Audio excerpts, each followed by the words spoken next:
of NateSMR. NateSMR. Hi. So, I'm back, and today I have with me two items that I'm going to be whispering through for maybe half an hour. Hopefully, give you the tingles and some more relaxation. See if it works out. So yeah, today I have a book, Normal People by Sally Rooney.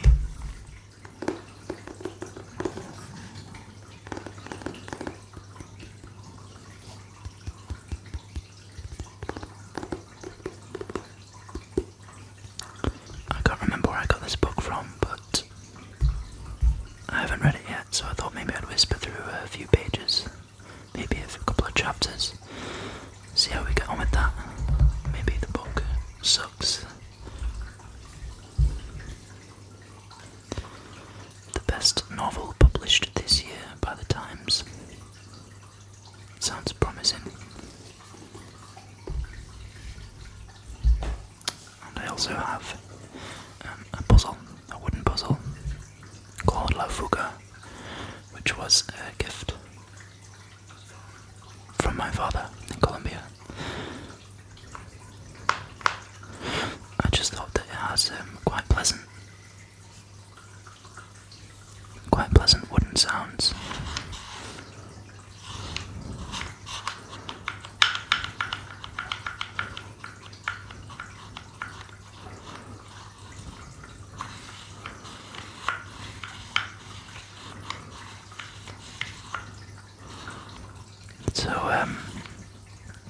So yeah.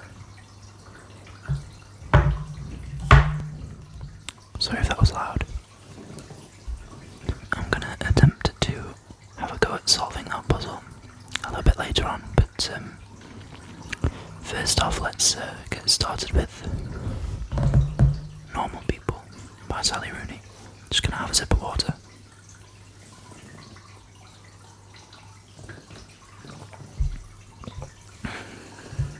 Okay, so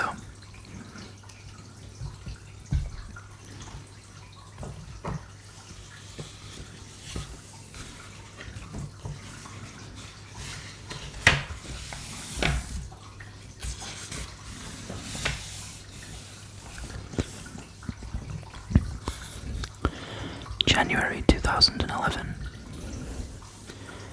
Marianne answers the door when Connell rings the bell. She's still wearing her school uniform, but she's taken off the sweater, so it's just the blouse and skirt, and she has no shoes on, only tights. "Oh hey," he says, "come on in." She turns and walks down the hall. He follows her, closing the door behind him. Down a few steps in the kitchen, his mother Lorraine is peeling off a pair of rubber gloves. Marianne hops onto the countertop and picks up an open jar of chocolate spread, in which she has left a teaspoon. "Marianne was telling me you've got your mock results today," Lorraine says. "We got English back," he says. "They come back separately. Do you want to head on?" Lorraine folds the rubber gloves up neatly and places them in the sink. Then she starts unclipping her hair. To Connell, this seems like something that she could accomplish in the car. "And I hear you did very well," she says. "He was top of the class," says Marianne. "Right," Connell says. "Marianne did pretty good too. Can we go?" Lorraine pauses in the untying of her apron.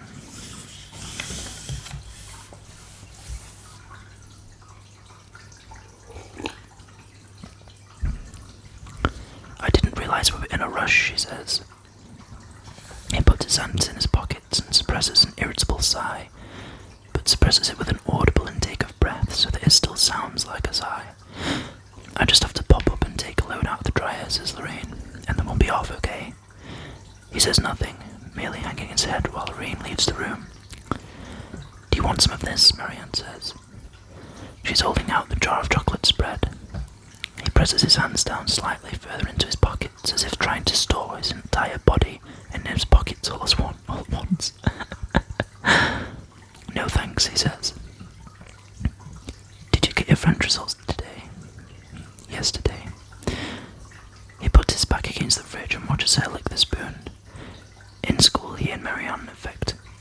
not know each other. People know that Marianne lives in the white mansion with the driveway and that Connell's mother is a cleaner, but no one knows of the special relationship between these facts. I got an A1, she says. What did you get, German? An A1, she says. Are you bragging? You're going to get 600, are you? She shrugs. You probably will, she says. Well, you're smarter than me. Don't feel bad, I'm smarter than everyone. Marianne is grinning now. She exercises an open contempt for people in school. She has no friends and spends her lunch times alone reading novels. A lot of people really hate her. Her father died when she was 13, and Connell has heard she has a mental illness now or something. It's true she is the smartest person in school. He dreads being left alone with her like this, but he also finds himself fantasizing about things he should say to impress her. Things he could say to impress her. You're not top of the class in English, he points out. She licks her teeth, unconcerned. Maybe you should give me grinds, Connell, she says.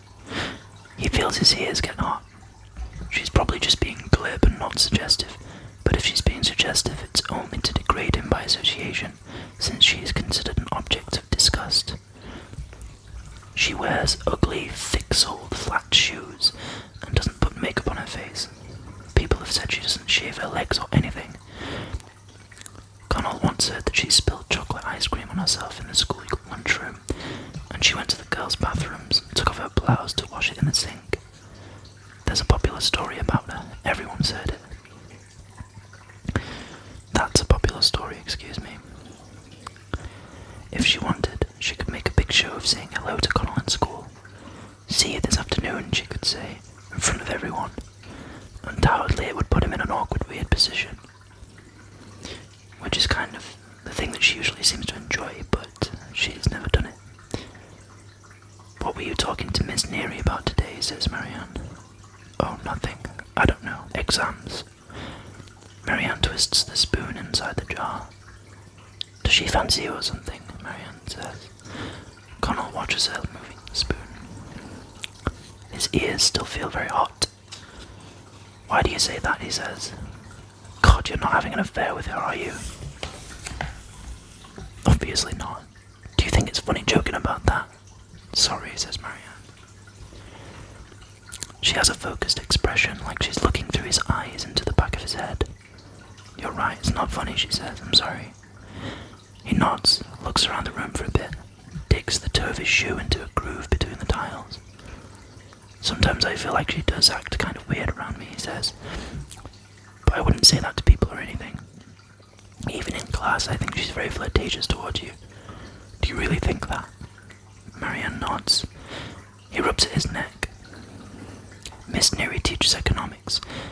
His supposed feelings for her are widely discussed in school. Some people are even saying that he tried to add her on Facebook, which he didn't and would never do. Actually, he doesn't do or say anything to her, he just sits there quietly while she does, and says things to him. She keeps him back after class sometimes to talk about his life direction. And once she actually touched the knot of his school tie. He can't tell people about the way that she acts because they'll think that he's trying to brag about it. In class, he feels too embarrassed to be annoyed. Too embarrassed and annoyed to concentrate on the lesson. Excuse me. He just sits there staring at the textbook until the bar graphs start to blur.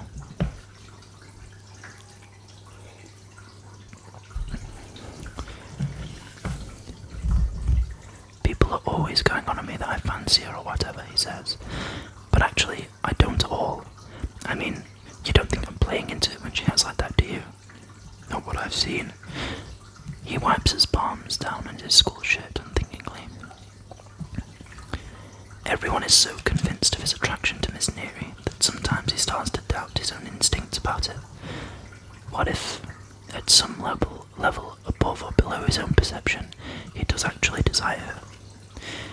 He doesn't even really know what desire is supposed to feel like. Anytime he's had sex in real life, he has found it so stressful as to be largely unpleasant, leading him to suspect that there's nothing wrong with him. that he is unable to be intimate with women, that he is somehow developmentally impaired. He lies there afterwards and thinks, I hated that so much and I feel sick. Is that just the way he is? Is the nausea he feels when Miss Neary leans over his desk actually his way of experiencing a sexual thrill? How would he know? I could go to Mr. Lyons if you want, says Marianne. I won't say you told me anything. I'll just say that I noticed it myself. Jesus, no, definitely not. Don't say anything about it to anyone, okay? Okay, alright. He looks at her to confirm she's being serious, and then nods. It's not your fault she acts like that with you, says Marianne. You're not doing anything wrong. Quietly he says, why does everyone else think I fancy her then? Because you blush a lot when she talks to you, maybe, but you blush at everything. You just have that complexion. He gives a short, unhappy laugh. Thanks, he says. Well, you do. Yeah, I'm aware. You're blushing now, actually, says Marianne.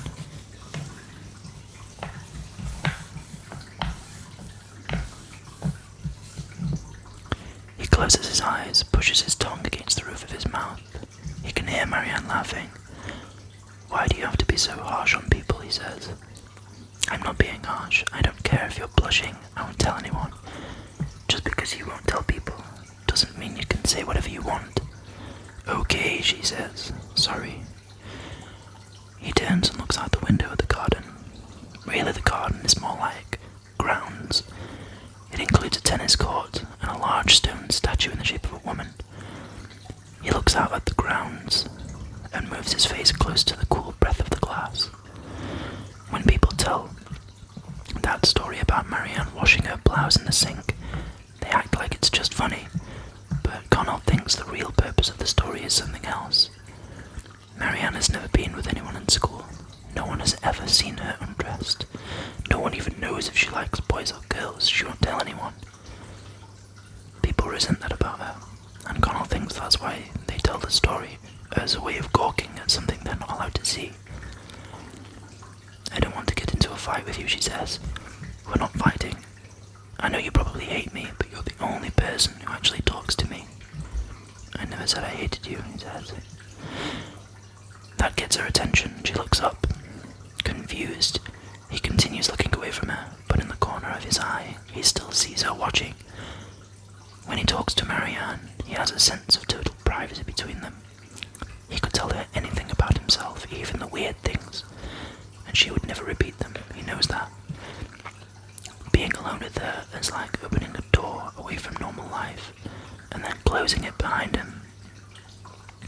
He's not frightened of her, actually, she's a pretty relaxed person, but he fears being around her because of the confusing way that he finds himself behaving, the things that he says that he would never ordinarily say.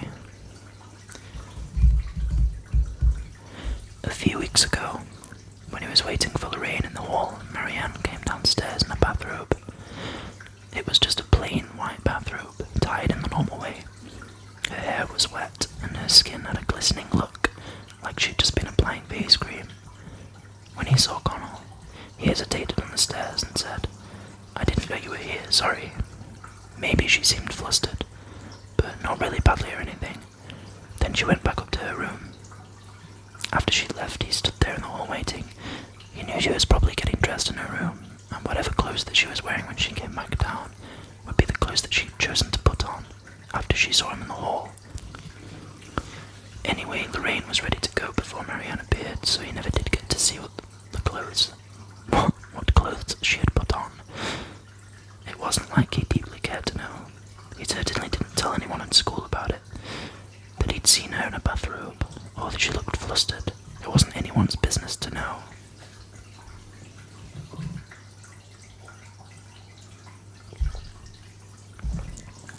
Well, I like you, Marianne says. For a few seconds he says nothing, and the intensity of the privacy between them is very severe, pressing in on him with an almost physical pressure on his face and body. Then Lorraine comes back into the kitchen, tying her scarf around her neck.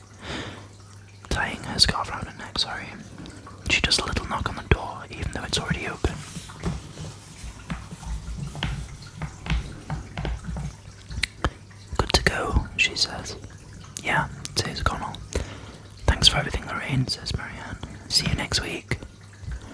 Connell is already heading out the kitchen door when his mother says, "You can say goodbye, can't you?"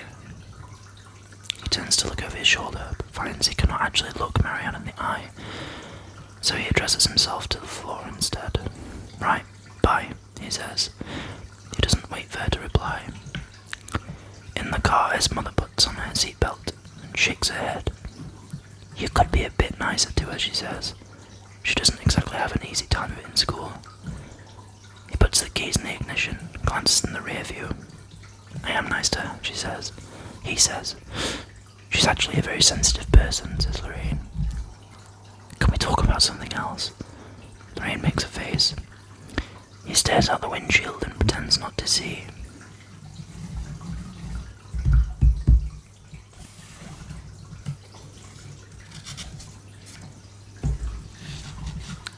So that's the first little chapter of Normal People. I'll be honest, that is the first ever time that I have read anything whilst whispering. Extensive, like for a longer period of time anyway. So is it.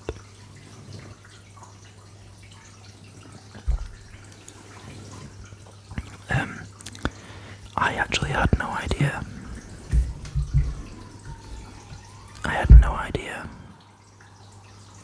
Just some police outside, of course. I had no idea the subject of this book. It's already a little bit racier and more teenage hormony than I expected. But I'm sure my reading skills will improve because I know that I probably made quite a lot of mistakes there. Oh, by the way, I don't know if you can hear the fish tank in my living room in the background. I thought that I would do it in here today since I have the space and time, surrounded by the orchids and daffodils, and with the sound of the trickling fish tank in the background. I thought maybe it could be quite nice, but let me know about that if it's not, and I won't continue with that. So yeah, I'm just gonna have a little chat to you whilst I attempt to solve this La Fuga puzzle. I've never done it. I'm not a particularly puzzle savvy guy, but let's check it out and see if I can do it. Okay.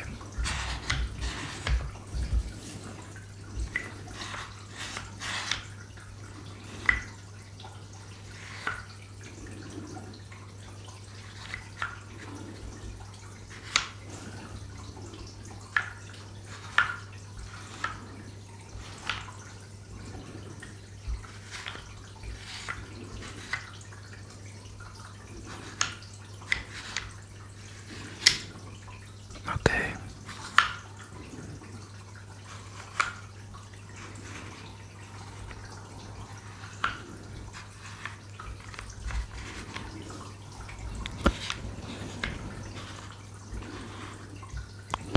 I'm not sure if I'm going in the right direction here.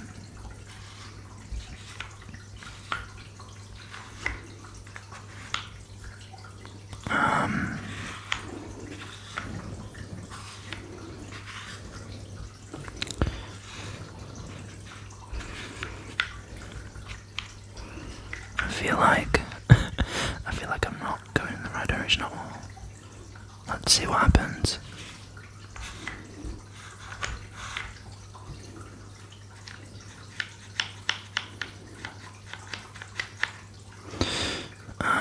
Okay.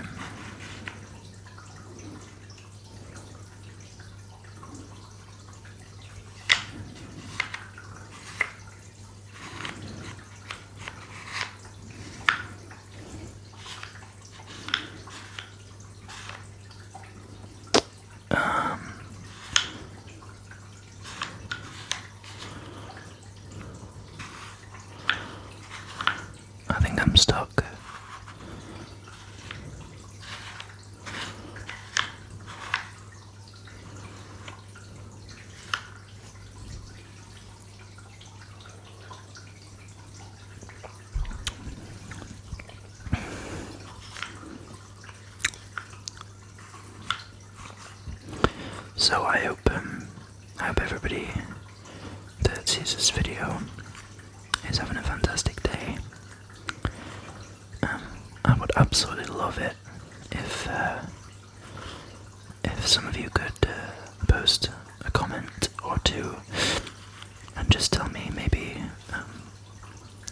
where you're from, where you're watching from. That kind of thing absolutely fascinates me. I think I'm getting stuck. Oh dear.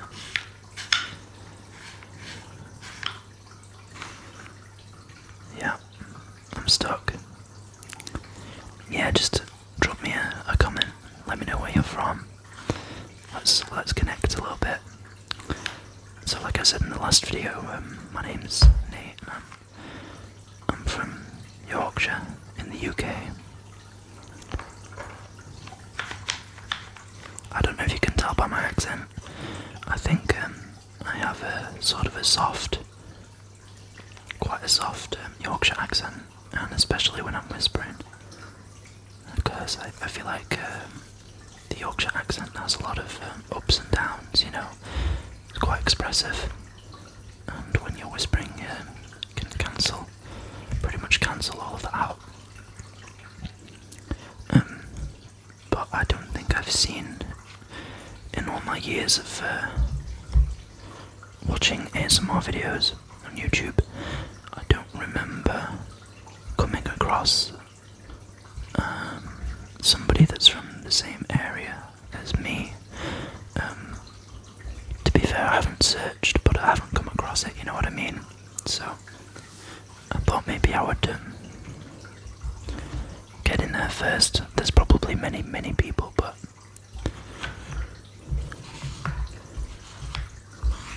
I've always wondered if I can do this.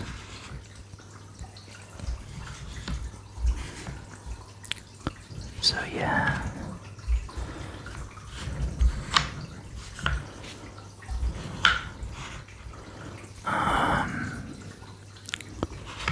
Bugger.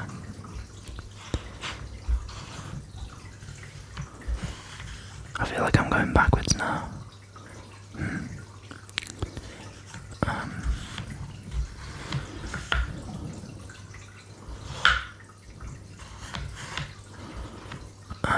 Oh god, I'm stuck.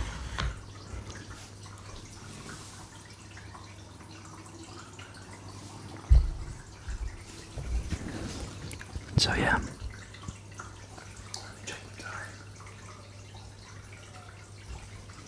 I think that should be good. I'm gonna call it a day in a minute. Quicker video today. Hope you enjoyed this little video. As I said, if you can, just slide me a comment. Tell me a little bit about you. Give me a like if you enjoyed it. Any pointers or any tips, things that I could improve on. First of all, my reading skills. Yeah, my reading skills need a little bit of work. And next time, I think maybe I'll just do some reading. We'll read chapter 2 together. And I think maybe I'll chew some gum. I don't know if you can hear like I said, I don't know if you can hear the fish tank in the background. I think that's giving the sort of the clicky, trickly sounds for this video. But for me, the gum is always my favourite, so I think maybe next time we'll go really quiet environment and just chew some gum and read through chapter 2, maybe a couple of chapters of normal people. Yeah, so I'm gonna clock off now and wish you all a fantastic day or night, wherever you are in the world. I hope to hear from you. Drop me a like and subscribe and let me know. Give me some suggestions